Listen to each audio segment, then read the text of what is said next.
का यह प्रोग्राम बहुत सराहनीय है और जब तक आप लोग का सांस है इस बच्चा को पढ़ाते रहिए और यह प्रोग्राम को जगाते रहिए ताकि समाज में एक मैसेज है कि माँ सावित्रीबाई फुले ने जितना मेहनत करके आगे बढ़ाने के लिए रास्ता दिया था वो आप लोगों ने ग्रहण किया और बच्चा को पढ़ाया।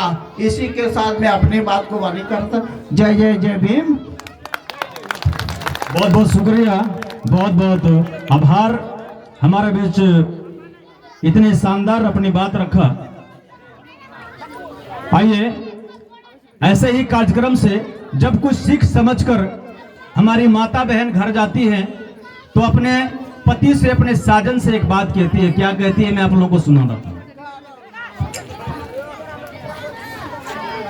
जब प्रोग्राम से घर जाती है, जब वो सीखती है, जब समझती है कि क्या गलत क्या सही है, तो अपने पति से वो बात करती है। क्या बात करती है मैं अपने गीत के माध्यम से आप लोगों को सुनाता हूं, ध्यान से सुनिएगा।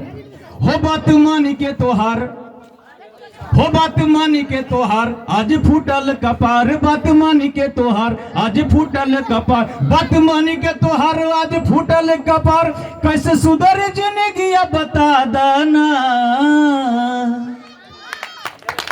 ये टुनटुनवा के पापा, ये टुनटुनवा के पापा, बाबा साहब के रही धरा दाना। ये टुनटुनवा के पापा, बाबा साहब के रही धरा दाना। बात मानी के तोहार, आज फूटल कपार। ये जो हम लोग पाखंडवाद में फैले हुए हैं और जो पड़े हुए हैं, हमारी माता बहन जब ये बात समझ जाएगी, जिस दिन समझ जाएगी कि हम लोग अंधविश्वास और पाखंड में डूबे हुए हैं, उस दिन हर पत्नी, हर माता, हर बहन अपने पति से जरूर कहेगी। ये मेरा दावा है, लेकिन समझने की देर है। बस इसके बाद फिर आप भी क्या कहने लगेंगे। हो बात मानी के तोहार, आज फूटल कपार, बात मानी के तोहार, आज फूटल कपार, बात मानी के तोहार, आज फूटल कपार, कैसे सुधर जिंदगी बता देना। ये मंटूनवा के पापा, ये मंटूनवा के पापा, बाबा साहब के रही धरा दाना। ये मंटूनवा के पापा, बाबा साहब के रही धरा दाना।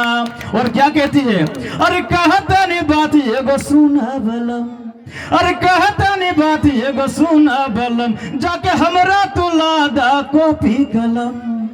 अरे कहता नहीं बात ये गो सुना बलम, जाके हमरा तुला दा कॉपी कलम, जाके हमरा तुला दा कॉपी कलम, और धीरे धीरे हमरा पढ़ा दाना।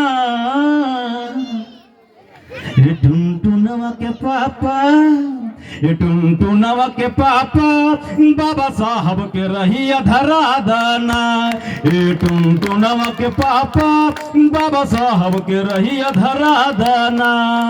वो पढ़ लिख करके क्या करेगी, जब पढ़ लिख लेगी तो क्या करेगी, अपने पति से कहती, क्या कहती है, अरे गांव गांव में करब भीम जी के प्रचार, गांव गांव में करब भीम जी के प्रचार, जाके सबके बताई भीम जी के विचार, जाके सबके बताई भीम जी के किताब, अरे जाके सबके बताई भीम जी के विचार, भीम जी वाला चुनर किना देना।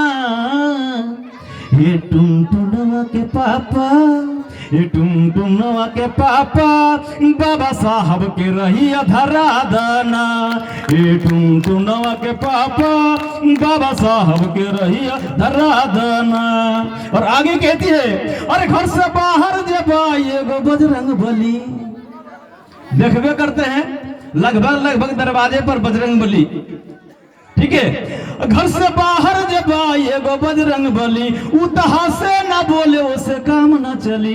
भैया वो क्या हंसेगा बोलेगा, हम लोग अपने से उसको 12 mm 16 mm का छड़ देते हैं अंदर में, इसके बाद सीमेंट से, गिट्टी से, बालू से उसको ढलाई करते हैं। इसके बाद कहते हैं देखिए बजरंगबली। भैया क्या देखेगा बेचारा, वो हिल नहीं पाएगा, देखेगा क्या आपको। इसलिए कह रही है, घर से बाहर जब आए गो बजरंगबली, उतहा से ना बोले उसे काम न चली, उतहा से ना बोले उसे काम न चली, बाबा साहब का मूर्ति लगा देना। ये टुनटुनवा के पापा, ये टुनटुनवा के पापा, जितेंद्र वाला गाना सुना दाना। ए टुनटुनवा के पापा जितेंद्र वाला गाना सुना दाना। बात मान के तोहार आज फूटल कपार, बात मान के तोहार आज फूटल कपार, कैसे सुधर जिंदगी बता दाना।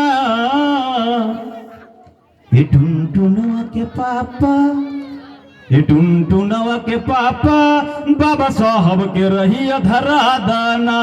ए टुनटुनवा के पापा बाबा साहब के रही धरा दाना। बहुत बहुत शुक्रिया, बहुत बहुत धन्यवाद।